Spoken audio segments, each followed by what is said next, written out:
Looking for insightful reviews, analysis, and bold predictions?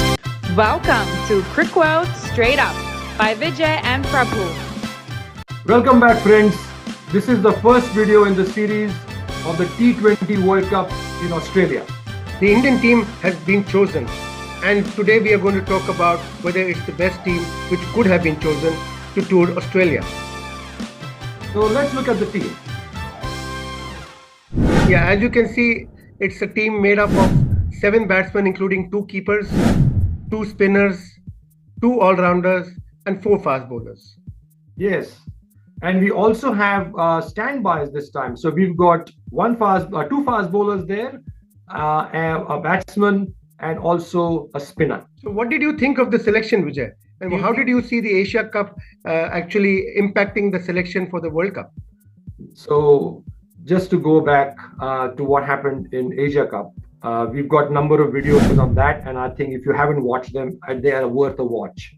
So do watch them. India has chosen to go with some of the players which have been tried and trusted. Some of the players like Virat Kohli make their own selection on their own. There are a couple of selections where we could debate. That's what we're going to do. How about you tell us, what did you think was the selection you would have done? Okay, first of all, let's see what's the difference between the Asia Cup and the World Cup. So we got 3 changes. Akshar coming in for injured Jadeja, and coming back from injury, Harshal Patel and Bumrah coming in for Ravi Bishnoi and Avesh Khan. So these are the changes.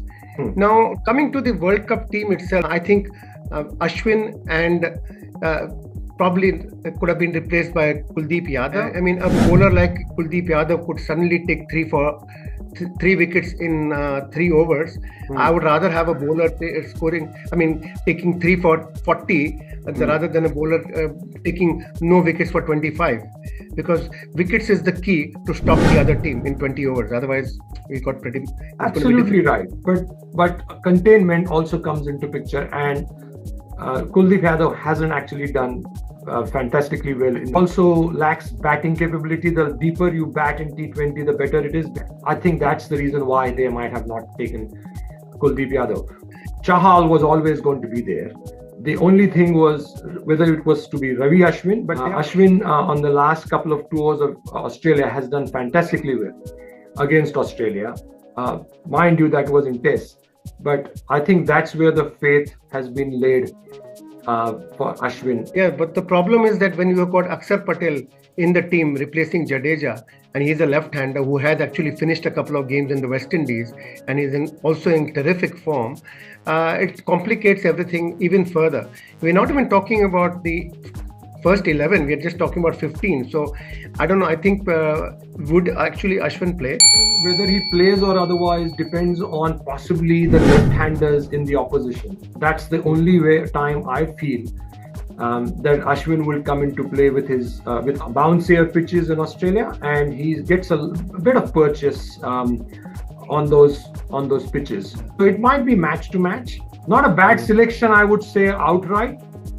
What about Shami? Why do you think Shami has been left out in this case? Yes, he's been taken as a reserve, but why do you think? Can you explain that? He suddenly made a comeback in the standbys because of the injuries to Bumrah and Harshal Patel, and there is a concern that there could be a recurrence, and just in case that happens, they have a match fit Shami, which is why he's been taken for the series against Australia and South Africa. But my question actually is, now that we are on the bowling, where are the wicket takers? How do we take 10 wickets? Who's going to take them? And I mean, because it looks as if we've gone with defensive options once again. We don't seem to have learned too much from our earlier tournaments like the Asia Cup and last year's World Cup. I beg to differ there, Prabhu, most respectfully.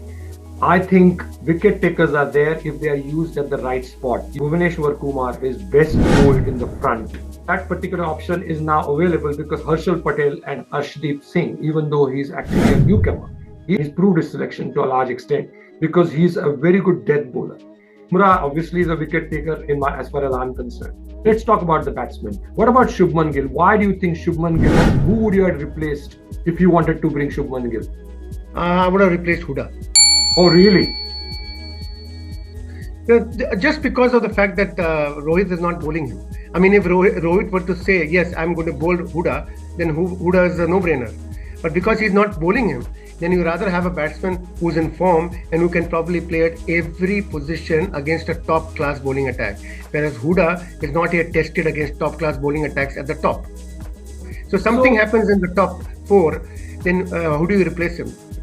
Well, that's my point. Well, I think he's direct replacement for Ravi Ashwin. So I don't see both of them playing in the same team at the same time. Talking about like for like, then I don't see Shubman Gill does not have bowling capability. So I think he doesn't. But I was just talking about a pure batsman. Okay, and what do you think about the problem the selectors have between Pant and Karthik? Do you think both of them will play, or who's going to be the preferred player going into the World Cup? I'm hoping that, the 3 matches against South Africa and 3 matches against Australia in India, never mind where they are, they will give Karthik a decent batting practice there. Because otherwise, I don't really know why he's in the team. There have been number of eyebrows raised here in this particular sphere. I would still go with Pant as a wicket keeper. Pant is a lot younger. The only reason I can see both of them playing is if they don't play Hardik Pandya somewhere, or for that matter, they have to compromise someone somewhere else. Maybe Deepak Huda, I don't know. So I'm hoping in the next 6 matches that they have at disposal, India will try him and then see whether he actually finally plays against top oppositions or run-of-the-mill oppositions. Sorry, I don't want to disrespect any team at this point, but you know what I mean. Yeah, definitely. And now we've got a very nice problem at the top with Virat having scored a century as an opener. Do you think the Indian team would consider a change in the opening order, or do you think they'll go with Rohit and Rahul? I think you and I would possibly agree on this, that no, Virat Kohli should be batting first. He should be given, considering the form that he showed against in the last game, and he scored a big 100 there. So I feel that, and if you look at his RCB record, he's actually done pretty well as an opener whenever that he's got. So, and Rahul, of course, is one of those players who can play at 1, 2, 3, really doesn't matter. All these players can actually change, their tack doesn't matter where they play. So I think, like you, I would actually take Virat Kohli to open. Rahul can come down at one down. And then, of course, number 4 is already set. So I think it's a very good problem to have for India. Not a good problem for other teams if Virat Kohli is going to be in the form that he has shown in the last tournament. Yes. The other thing I was thinking was that considering the fact that they are talking about templates and a 30 of 10 balls is more important than a 50 or 40 balls, in keeping that in mind, I would not be hesitating in actually putting Surya Kumar Yadav at number 3 and going all out in the first 10 overs, if possible. And then you always have Rahul to fall back on. So, but if, Surya Kumar Yadav at 3, if Kohli were to open, is my choice. Okay. So if you were to sum it up, what's your take on this team selection? See, the average age of the team is 28. So we are, and we've got about 6 players who are more than 30, well over 30, let me say. So I think this is going to be a graveyard for a few players, and we will probably never see them in T20 colors for India again, because the World Cup has that effect on teams if they don't do well. Yeah, that's likely, and you're absolutely right. There are some other people who are actually on the cusp of doing that anyways. They might do it voluntarily, or they might be pushed, who knows. Yes. Absolutely right. I just hope they use the South Africa and Australia series very wisely, give all the players a good workout so that they go into the World Cup with some confidence, match practice. I feel that they will try those 3 matches against Australia and South Africa. India has already decided it's 19. And a lot needs to happen before that for anything to change. For instance, there is India-Australia and there is India-South Africa series. Some people will be tried, some people might get injured. We don't know. But we will keep a watching brief and bring you up-to-date information as soon as it unfolds. We have given you our version of the Indian team selection for the World Cup. I'm sure you must be having your opinion too. Please put your team selection in the comment section. Yes, and remember to like, share and subscribe. Keep those comments coming. Thank you so much for all your support, and we will look forward to seeing you in our next videos, which are going to prelude the World Cup. So, see you soon. Thanks for watching. Remember to like, share, and subscribe. Also, don't forget to hit the notification bell so you won't miss another video.